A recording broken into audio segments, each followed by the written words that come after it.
बार बार वो आपके राज से, लालू यादव की राज से तुलना करते हैं। और देखिए, आपने कहा भ्रष्टाचार के आरोप में कोई साबित नहीं हुए। लालू जी चुनाव नहीं लड़ पाए ना, क्योंकि जेल जाना पड़ा था उनको। 32 एक्शन।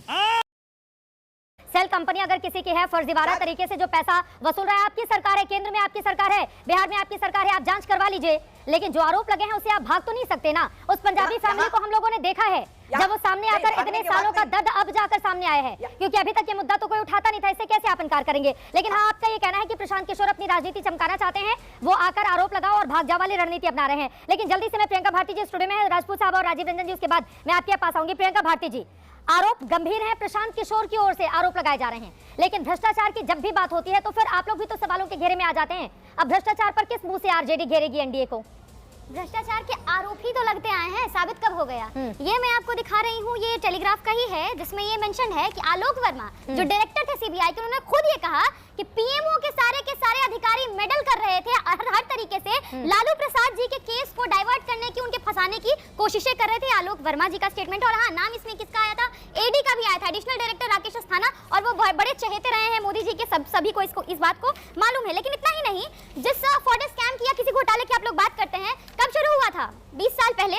और फाइल कब खुली, जांच कब बैठाई? खुद लालू जी ने बैठाई। अब अगर आप बात करेंगे तीसरा केस, लैंड फॉर जॉब, हमेशा खूब सारे इसके बारे में कसीदे पढ़े जाते हैं, बहुत कुछ आरोप लगाया जाता है। किसने ये चार्जशीट फाइल की, कौन ये केस कब खोल कर गया? सीबीआई डायरेक्टर ने किया, नाम था सुबोध कुमार जायसवाल। अब यही वो डायरेक्टर हैं जो एक और केस में थे, मालेगांव केस में जो ब्लास्ट हुआ था, जिसमें एक तरीके से क्लीन चिट मिल गया साध्वी प्रज्ञा को। लेकिन हाँ, कोर्ट ने एक और टिप्पणी की कि सबूतों के अभाव थे। कहीं कुछ लिंक तो जरूर आ रहा है। लेकिन हाँ, जब आप कहती हैं कि हम भ्रष्टाचार के आरोप लगाते हैं, नहीं, हम नहीं लगा रहे हैं, खुद सीएजी लगा रही है। इतने घोटाले हुए कि क्या कहूं कितने घोटाले हुए। पंचायती राज विभाग 28,154 करोड़ का घोटाला, शिक्षा विभाग 12,000 करोड़ का, शहरी विकास विभाग 11,000 करोड़ का, ग्रामीण विकास विभाग 7,800, बहुत सारा है। शिक्षा विभाग वो विभाग जहां पर 10वीं तक आते आते बच्चे 41% ड्रॉप आउट हो जाते हैं, वैसा विभाग।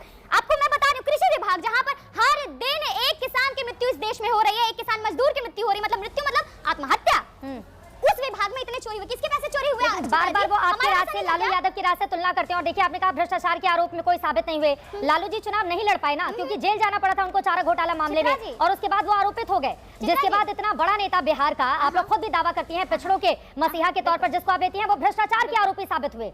उनको जेल हुई। एक सवाल पूछ रही हूँ, किस कोर्ट में? किस कोर्ट में? ये बताने की जरूरत है क्या? किस कोर्ट में? अलग अलग तमाम कितने मामले हैं किस कोर्ट में? एक कोर्ट का मामला हो तो मैं बताऊं भी। लालू प्रसाद यादव आरोपित हुए या नहीं हुए? आप मुझे बताइए। वो चुनाव नहीं लड़ सकते, वो चुनाव नहीं लड़ सकते, वो चुनाव नहीं लड़ सकते, वो चुनाव नहीं लड़ सकते। प्रियंका भारती जी, लालू जी चुनाव क्यों नहीं लड़ सकते हैं? आप बताइए। 85 साल 90 साल के नेता इस देश के चुनाव लड़ सकते हैं। मैं आपसे सवाल पूछ रही हूँ, लालू प्रसाद यादव चुनाव नहीं लड़ सकते, क्यों नहीं लड़ सकते? बताइए। किस कोर्ट ने कहा, ये बता दीजिए हमको। अब देश में सारे को अभी मुझे याद नहीं है, मैं अभी तुरंत बता देती हूँ। ठीक है, नहीं, मैं आपको बता देती हूँ। ठीक है, नहीं, लेकिन लालू यादव चुनाव नहीं लड़ सकते, चुनाव नहीं लड़ सकते। बिल्कुल, हाँ, बता रही हूँ आपको, सीबीआई की स्पेशल कोर्ट में, और ये मामला भी सुप्रीम कोर्ट में है। और सीबीआई किस तरीके से फंक्शन की, उसका तो प्रूफ मैंने आपको वही बात हो गई ना। अब बताइए, इतने सालों से आपके सबसे बड़े नेता चुनाव नहीं लड़ सकते, भ्रष्टाचार के वो आरोपी हैं, जेल भी उनको जाना पड़ा था। अब हालांकि जो फाइल जिसकी वजह से वो नहीं लड़ सकते, वो तो कांग्रेस ही लेकर आई थी। सुनेंगे, इस पर जवाब देंगे।